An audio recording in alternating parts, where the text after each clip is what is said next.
દક્ષિણ ગુજરાતનું hill station એટલે કે સાપુતારા અને સાપુતારામાં સવારથી જ ખુશનુમા વાતાવરણ જોવા મળી રહ્યું છે। ધીરે ધીરે શરૂ થયેલો વરસાદ ધીરે ધીરે પોતાની ગતિ વધારી રહ્યું છે અને જે પ્રકારે વરસાદ ગતિ વધારી રહ્યું છે તેને લઈને વાતાવરણ ખુશનુમા બન્યું છે।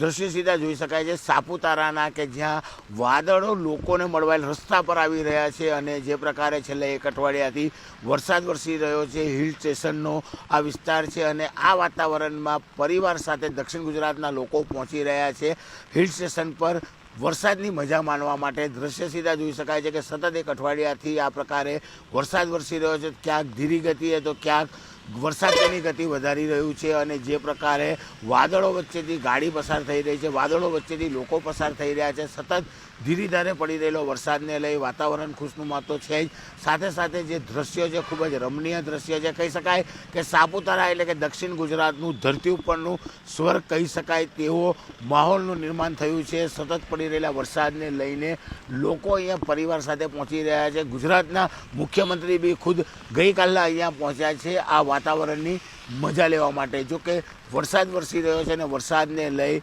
જંગલ પ્રદેશ છે એટલે કે સૌથી વધુ વરસાદ અહીંયા વરસે છે। જો કે આની અસર નીચેના ભાગ નવસારી જિલ્લાને થતી હોય છે, પણ જે પ્રકારે હિલ સ્ટેશન પર વરસાદનો પ્રારંભ શરૂ થયો છે, ધીરી ગતિએ શરૂ થયેલો વરસાદ ધીરે ધીરે પોતાની ગતિ વધારી રહ્યો છે, જેને લઈને આ રમણીય દ્રશ્ય જોવા મળી રહ્યા છે। કેમેરામેન ભરત બ્રહ્મભટ્ટ સાથે કીર્તેશ પટેલ, ન્યૂઝ 18 ગુજરાતી, સાપુતારા।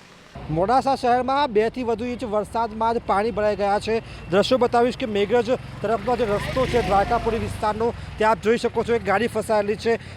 જે ઢીચણસામાં પાણી જોવા મળી રહ્યા છે। જે લોકો છે દ્વારકાપુરી વિસ્તારના મલાસા સોસાયટી વિસ્તારના લોકો ત્રસ્ત બન્યા છે। ખાસ કરીને આ વિસ્તારમાં પાણી નિકાલ નહીં હોવાના કારણે ભારે સમસ્યા જોવા મળી છે। આપ જોઈ શકો છો કે ઢીચણસામાં પાણી છે, એક ગાડી અહીં ફસાઈ છે। એવા સંજોગોમાં લોકો ભારે હાલાકીનો સામનો કરી રહ્યા છે। લોકો અહીંથી પરત જઈ રહ્યા છે, અન્ય રસ્તે જઈ રહ્યા છે। આ સંજોગોમાં આપ જોઈ શકો છો કે અમે પણ જે પ્રકારે પાણી ભરાયા છે ઢીચણસામાં પાણી, તે પાણી વિસ્તારમાં આપ જોઈ શકો છો જે પ્રકારે પાણી ભરવાના કારણે લોકો હાલાકીનો અનુભવ કરી રહ્યા છે। માત્ર 1 થી 1.5 ઇંચ વરસાદમાં જ આ પાણી ભરાઈ જાય છે, કારણ કે જે પ્રકારે વરસાદ પડે છે ત્યારબાદ પાણી નિકાલ નહીં હોવાના કારણે આ સ્થિતિ જોવા મળે છે। જોઈ શકો છો કે જે વહેલી સવારથી કમાવા માટે નીકળે છે સાયકલ સાથે, તે લોકો પણ ભારે ત્રસ્ત છે। એસટી ચાલક દ્વારા જે પ્રકારે ગાડીઓ ફસાય છે ત્યારબાદ નીકળવાનો પ્રયાસ કરવામાં આવી રહ્યો છે, એટલે કે લોકો ભારે હાલાકીનો સામનો કરી રહ્યા છે। ખૂબ મહેનત સાથે પોતાનું ગુજરાન ચલાવતા હોય છે, પરંતુ જે પ્રકારે વરસાદી પાણીમાં ફસાવાના કારણે તેમની જે દિનચર્યા બગડતી હોય છે, ત્યારે અરવલ્લી જિલ્લામાં જે પ્રકારે વરસાદ વરસ્યો છે ત્યારે આ પ્રકારના દ્રશ્યો પણ સામે આવી રહ્યા છે। દર ચોમાસાની અંદર બજારની અંદર જતા સ્કૂલની અંદર બાળકોને ચોમાસાના કારણે પાણી ઓવરલોડ ભરાઈ જાય છે। વર્ષોથી નગરપાલિકા આ બાબતની અંદર કોઈ નિરાકરણ કરતું નથી અને સામાન્ય વરસાદ પડે તો બી બજારમાં જવાનો રસ્તો બિલકુલ બંધ થઈ જાય છે। સ્કૂલનો ટાઈમ છોકરાનો બગડે। શું માગણી છે?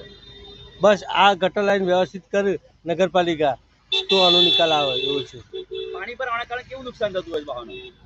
વાહનો બંધ થઈ જાય છે, બાળકોનો સ્કૂલનો સમય બગડે છે, ધંધાવાળાનો સમય બગડે છે, નોકરીવાળાનો સમય બગડે છે, ઘણું બધું નુકસાન થતું હોય છે।